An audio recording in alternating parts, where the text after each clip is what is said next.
இன்னைக்கு ஆடி வெள்ளிப்பா சாமிக்கு பிரசாதம் செய்ய போறேன். அதுவும் என்னுடைய ஸ்டைல்ல சக்கரை பொங்கல் சூப்பரா தலத்தலன்னு எப்படி செய்யலாம்னு பார்க்கலாம் வாங்க. சக்கரை பொங்கல் செய்யறதுக்கு இந்த ஒரு டம்ளர்ல வந்து அரிசி எடுத்திருக்கேன்ப்பா, பச்சரிசி. இதை பார்த்துக்கோங்க.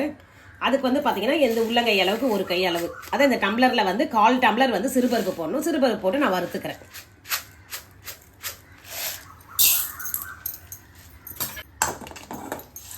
இந்த சிறுபருப்பு பார்த்தீங்கன்னா வாசனை தான்ப்பா வரணும், ரொம்பவே வறுக்கக்கூடாது. இந்த வறுக்கிற வாசனை வரும், அது வரைக்கும் வறுத்தா போதும்.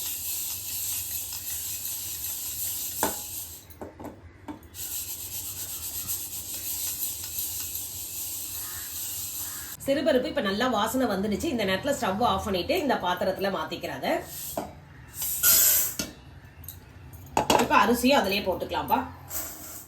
இப்போ அரிசியும் சிறுபருப்பையும் நல்லா கழுவணும்ப்பா. ஒரு 4 தடவை கழுவிடலாம். நல்லா கையில் வந்து அரிசியும் சிறுபருப்பு தேய்ச்சி கழுவணும்ப்பா. அப்போ தான் அந்த அரிசி மேலே இருக்க இது மாவு மாதிரி இருக்கும் கோட்டிங்களா, அதெல்லாம் போயிட்டு நல்லா அரிசி நல்லா க்ளீனாக இருக்கும். சீக்கிரமாகவும் வெந்துடும் இந்த மாதிரி கழுவ சொல்லும். அரிசி சிறுபருப்பு நல்லா கழுவிட்டப்பா. இந்த டம்ளரில் பார்த்தீங்கன்னா இப்போ 4 டம்ளர் தண்ணி எடுத்திருக்கேன். 1 டம்ளருக்கு வந்து 3 டம்ளர் அரிசிக்கு தண்ணி, சிறுபருப்புக்கு 1 டம்ளர் தண்ணி எடுத்திருக்கேன். 4 டம்ளர் இதை ஊற்றிக்கலாம்.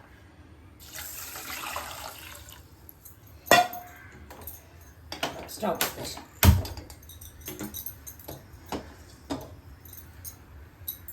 கொஞ்சம் வந்து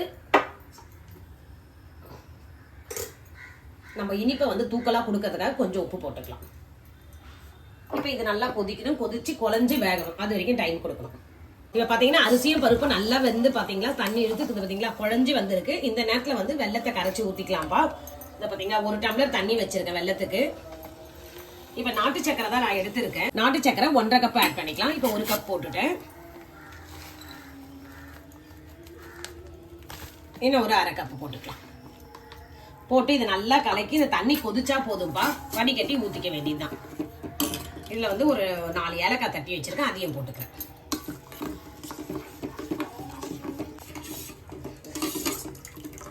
வெல்லம் நல்லா கரைஞ்சிடுச்சுப்பா. இப்போ நம்ம வடிகட்டி இதில் பொங்கல்ல சேர்த்துக்கலாம்.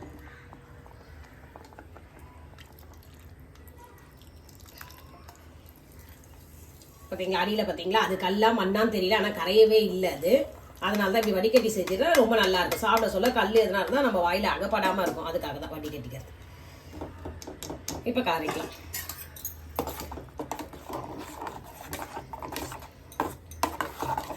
எல்லா வெல்லமும் இந்த சாதமும் ஒன்றா மிக்ஸ் ஆகி இந்த கலரில் வரணும். இது வந்து பார்த்தீங்கன்னா நான் போடுறது வந்து கரெக்டான ஸ்வீட் இருக்கும். ஸ்வீட் எக்ஸ்ட்ரா வேணுன்றவங்களுக்கு இன்னும் ஒரு 1/2 டம்ளர் போட்டுக்கலாம். இது நாட்டு சர்க்கரைக்கு. நார்மலாக நீங்கள் 1 கப்பு போட்டாலே போதும் வெல்லம், அதுவே நல்ல டேஸ்ட்டாக இருக்கும் பாகு வெல்லம். இது அப்படியே சிம்லேயே வச்சுட்டா கொஞ்சம் திக்காயிடும். அதுக்குள்ளேயே பாருங்களேன், ஃபஸ்ட்டு ஒரு இது வந்து 1 ஸ்பூன் வந்து பட்டர் போடணுங்க. ஏன்னா பொங்கல் வந்து ரொம்ப நேரமே தலை நல்லா இருக்கும், அதுக்காக தான் இந்த 1 ஸ்பூன் பட்டர் போட்டுக்கிறேன்.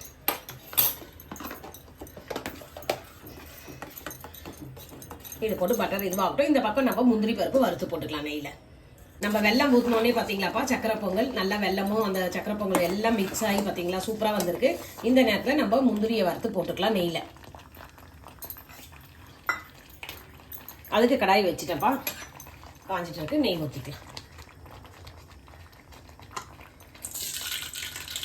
1/2 ஸ்பூன் ஊற்றிக்கிறேன். நெய் கொஞ்சம் மெல்ட் ஆகட்டும், அப்புறம் முந்திரி போட்டுக்கலாம். இப்போ முந்திரி போட்டுக்கலாம். முந்திரி வந்து பொன்னிறமாக வரும். முந்திரி பார்த்தீங்கன்னா நல்லா வறுபட்டுருச்சுப்பா, கோல்டன் ப்ரௌன் ஆயிடுச்சு. இந்த நேரத்தில் எடுத்து நம்ம பொங்கலில் ஊற்றிக்கலாம். இப்படி நெய்யை ஊற்றிட்டு கலரக்கூடாது, அப்படியே விட்டுருந்தோம்ப்பா. ஒரு 5 நிமிஷம் ரெஸ்ட் கொடுத்துட்டேன்னு வச்சிங்களேன். அந்த நெய்யை அப்படியே பொங்கலுக்குள்ளே உறிஞ்சி அந்த பொங்கல் பார்த்தீங்கன்னா சாஃப்டாக வரும், தலைன்னு இருக்கும். இதுதான் சீக்கிரட். அப்படியே இருக்கட்டும், ஒரு 5 நிமிஷம் அப்படியே விட்டுடலாம். ரெடி ஆயிடுச்சுப்பா. இது பார்த்தீங்களா எப்படி நல்லா இருக்குது, தலைன்னு வருது இல்லைங்களா, சாஃப்டாக இருக்கும், சூப்பராகவும் இருக்கும். இந்த மெத்தடில் நீங்கள் செஞ்சு பாருங்கள். இப்போ இதை வேற ஒரு பாத்திரத்துக்கு நம்ம மாற்றிக்கலாம்.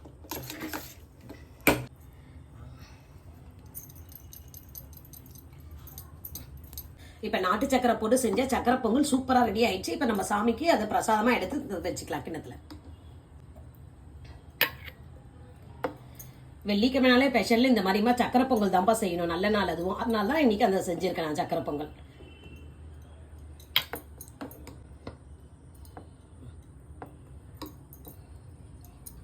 இந்த சக்கரை பொங்கல் பாத்தீங்கன்னா இப்ப போக போக இன்னுமே நான் சொன்ன மாதிரி சாஃப்டா தலன்னு சூப்பரா இருக்கும். இப்ப சாமிக்காக நான் சீக்கிரம் எடுத்துட்டேன். நான் சொன்ன மெத்தட்ல இதே மாதிரி செஞ்சு பாருங்க. அதுவும் நாட்டு சக்கரை யூஸ் பண்ணி செய்யுங்க. ரொம்பவே டேஸ்டாவும் இருக்கும், சூப்பரா இருக்கும், ஹெல்த்தியாவும் இருக்கும். இதே மெத்தட்ல நீங்க செஞ்சு பார்த்துட்டு எப்படி இருக்குன்னு எனக்கு சொல்லுங்க. அப்படியே வந்து சேனலுக்கு வந்து லைக் பண்ணுங்க, சப்ஸ்கிரைப் பண்ணிடுங்கப்பா.